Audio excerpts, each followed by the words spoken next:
When you're on the Atkins diet, nutrition is an important part of any healthy lifestyle. It can be easy to get confused with all the different sides to eating well, so we want to make things more simple for you by introducing the pyramid of success. This way, if you follow this list, your overall diet will be beneficial because it will promote a healthier lifestyle. So here's what you should remember when shopping for groceries and eating out. First and foremost, try to eat proteins that are high in fat like fish or chicken. Also aim to consume your fill of low glycemic vegetables at every meal, meaning foods like spinach, broccoli, and cauliflower for example. The Atkins pyramid appears rather different from the USDA Food Guide pyramid. When you look at the Atkins food pyramid, you'll find it consists of protein sources such as fish, eggs, chicken, beef, and tofu. This means you must include these foods in your daily diet. The second tier consists of low glycemic vegetables like broccoli, salad greens, asparagus, cauliflower, and spinach. The third tier consists of avocado and berries. Once you complete the initial stages of the Atkins diet, you begin to have fruits occasionally. Also, cheese, vegetable and seed oils, legumes, nuts, and dairy are used in appropriate portions but sparingly. While Dr. Atkins placed fats and oils at the top of his pyramid, the FDA has since developed a labeling system that places whole grain foods in this particular spot. Whole grain foods should be used very rarely and do not make up the mainstay of the Atkins diet plan. At the beginning, when starting any Atkins plan, you will need to learn which foods are acceptable for your stage of the program. When you start Atkins, you'll only be able to enjoy certain lean meats like poultry and fish. The induction phase is restrictive, but it only lasts 14 days or so. You owe it to your weight loss goals to stay within your preset guidelines for all 3 stages of any Atkins program. There are some low-carb diet guides that we can use when formulating our meal plan.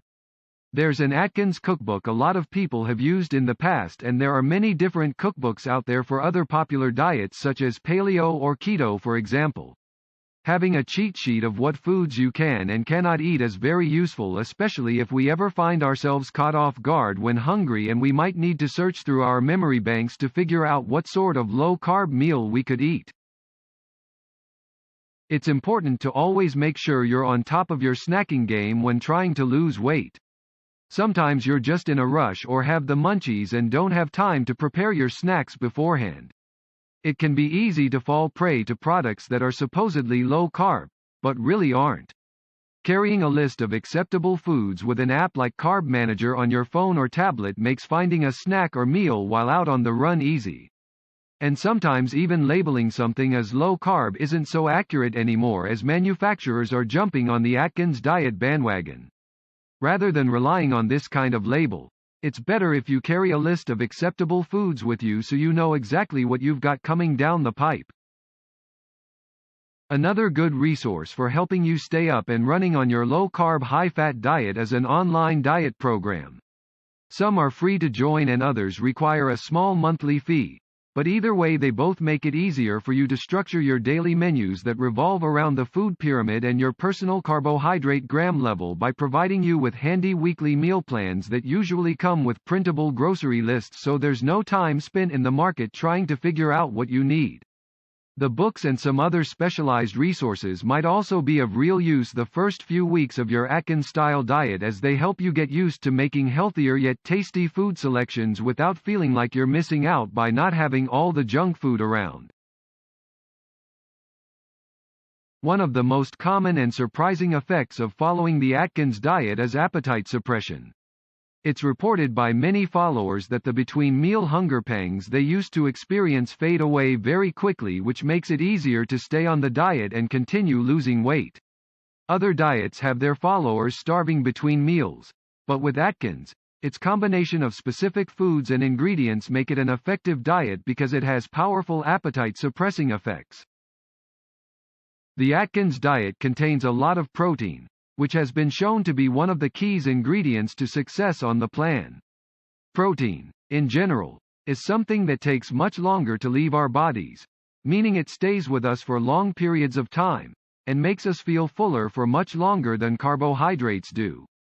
Carbohydrates have what's called an excess post-ingestion energy effect, which means that despite how many carbs you've eaten, your body will only use so many of them for energy before you feel like eating more carbs again shortly afterward, and therefore driving your insulin levels up again, as happens when eating proteins and fats on the Atkins diet. Eggs are some of the most powerful appetite-suppressing foods on the Atkins diet. Eggs in particular contain fast-acting protein, which helps to even out blood sugar and provides a feeling of satisfaction. These factors help curb cravings. Eggs also contain lutein and zeaxanthin, two nutrients that have been shown to have incredible effects on eye health when consumed daily, so it is important to eat the whole egg, or at least most of it. Eggs also contain brain-boosting choline, which is why eggs should be included as part of an overall healthy diet, which will help boost memory and concentration as added benefit.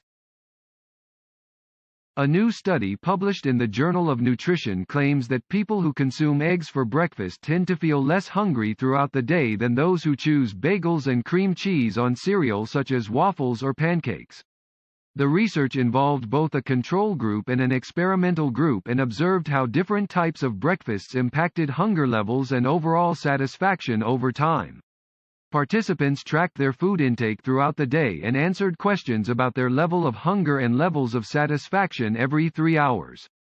The results showed that although the number of calories consumed at breakfast was the same between groups, it was those who had egg-based breakfasts that felt satiated later in the day compared with those who had higher carbohydrate-laden meals.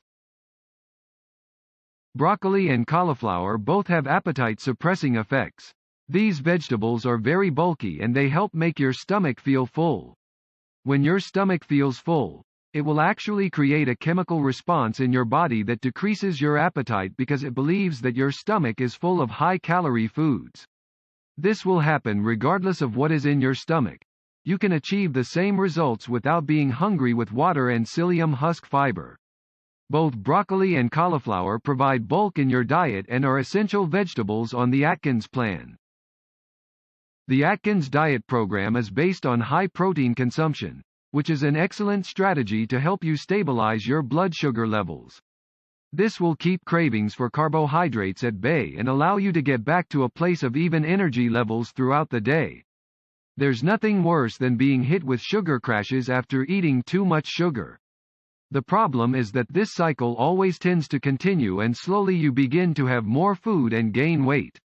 The elimination of 3 main food groups, high sugar and carbohydrate foods, most refined carbohydrates and starches, has proven to be a big success for many people. The high-protein meals and snacks that make up the bulk of the Atkins plan have helped suppress appetites as well.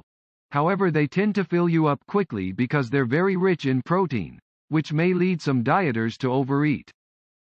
The Atkins diet is a plan that promises to help you lose fat very quickly.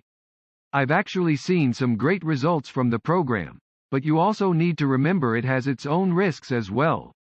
It can be very hard for some people to stick with, especially if you're used to eating a high-carb diet like most of us are in this day and age.